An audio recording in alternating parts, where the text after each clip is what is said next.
को हम फर्दर थोड़ा एक्सप्लेन करते हैं कि इससे इन बातों से मुराद क्या है।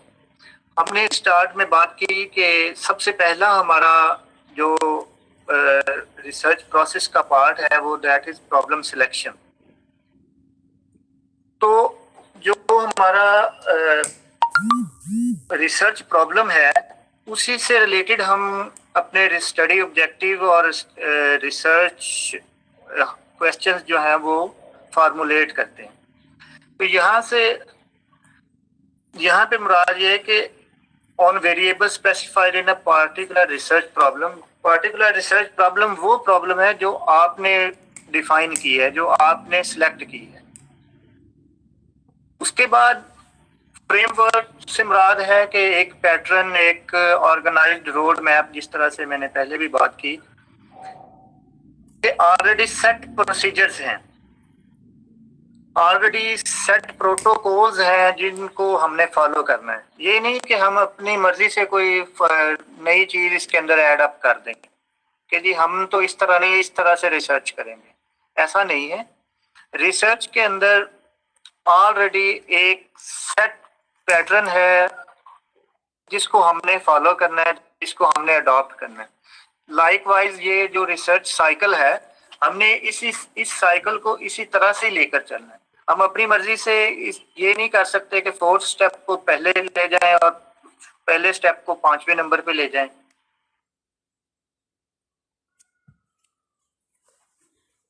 ठीक है, तो रिसर्च डिजाइन जो है बेसिकली वो उस पैटर्न पे चलने का नाम है कि हम ये समझ लें कि हमने प्रॉब्लम सिलेक्शन कर ली, हमने क्वेश्चन भी फार्मूलेट कर लिया, हमने उसके ऊपर एक्सटेंसिव लिटरेचर रिव्यू भी कर लिया। अब हम एक स्टार्ट में खड़े, ये इसी तरह ही है जिस तरह से अगर एक पर्सन जो है वो लाहौर से इस्लामाबाद जाना चाह रहा है और उसको रास्ते का नहीं पता, तो वो पहले तो इंफॉर्मेशन हासिल करेगा कि भाई कहाँ से हम बसें कहाँ से मिलेंगी या गाड़ी कहाँ से मिलेगी इस्लामाबाद जाने के लिए। ये यहाँ तक जाने का सफर जो है वो तो हमने तय कर लिया हाइपोथेसिस तक, रिसर्च क्वेश्चन तक।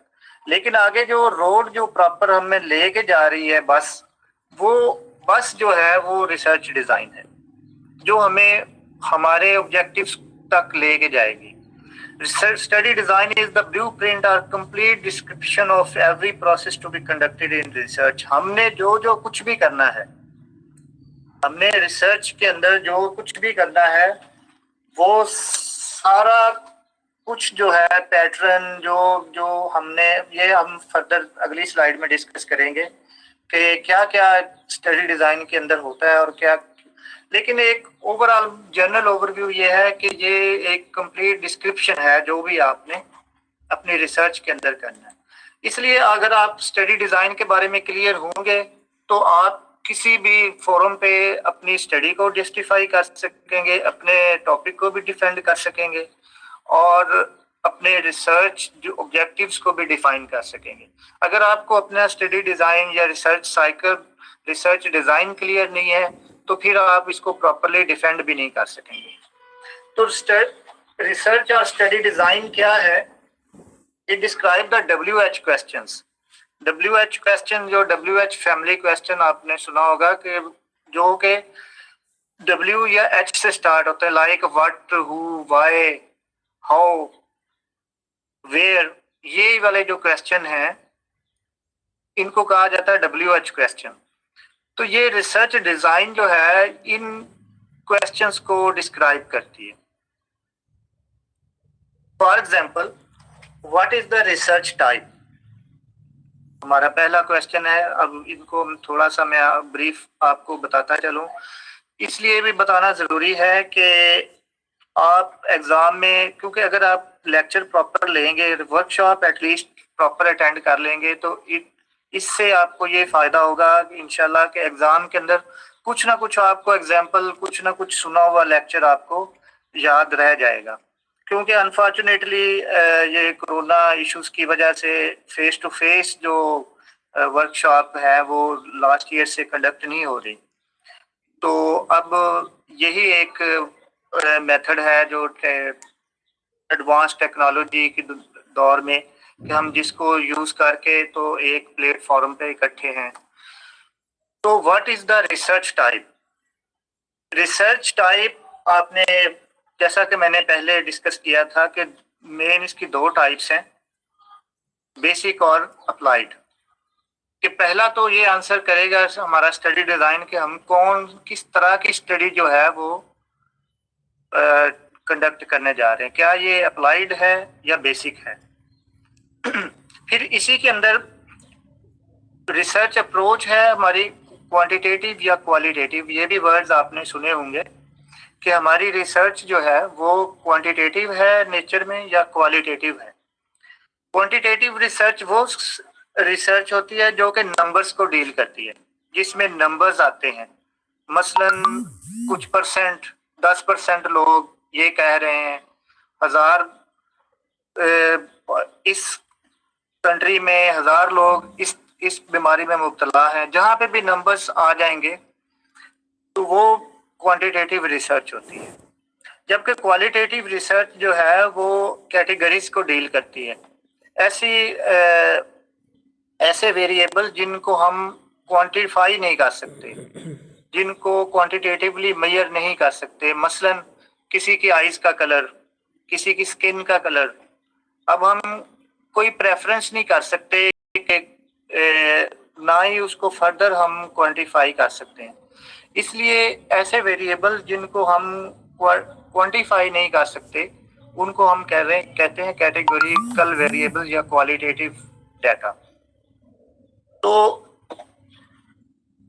रिसर्च डिजाइन हमें बताता है कि हमारी रिसर्च किस टाइप की है और कौन सी अप्रोच हम यूज करने जा रहे हैं, हम क्वालिटेटिव है नेचर में या क्वांटिटेटिव है।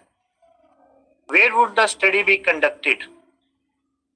हम कहां पे रिसर्च करने जा रहे हैं?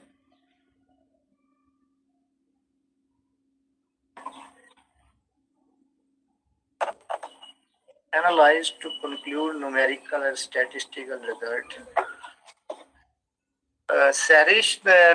न्यूमेरिकल रिजल्ट्स जो भी हैं वो क्वांटिटेटिव डाटा को डील करते हैं, बट हम जब टूल्स ऑफ डाटा कलेक्शन देखेंगे तो उसमें फर्दर इन चीज़ों को डिस्कस करेंगे कि क्योंकि कहीं कहीं जो स्टैटिस्टिकल रिजल्ट हैं वो तो क्वालिटेटिव में भी फॉल करते हैं और क्वांटिटेटिव में भी फॉल करते हैं। सिर्फ उनके अप्लाई करने में मेथड्स में फ़र्क है। ये आप आई थिंक आप पढ़ रहे होंगे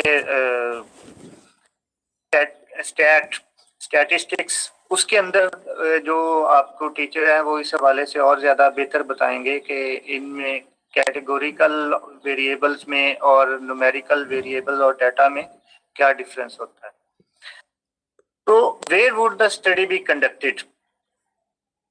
कहाँ पे रिसर्च करने हम जा रहे हैं, किस एरिया में, किस गली में, किस मोहल्ले में, कौन से हमारे जियोग्राफिकल लोकेशन क्या होगी, हु आर द रिस्पोंडेंट्स, हमारी टारगेट पॉपुलेशन कौन है, हम किन लोगों पे रिसर्च करने जा रहे हैं, क्या वो कोई माइनर्स हैं, क्या वो कोई बूढ़े हैं, क्या वो कोई अडल्ट्स हैं तो मेल हैं या फीमेल हैं या कंबाइन हैं, कॉलेज के स्टूडेंट्स हैं, यूनिवर्सिटी के स्टूडेंट्स हैं, कोई कंज्यूमर हैं, किसी ओल्ड होम में हम जाकर रिसर्च कर रहे हैं एटसेट्रा। मतलब ये सारे जो एग्जांपल देने का मकसद ये है कि ये these are the different types of respondents.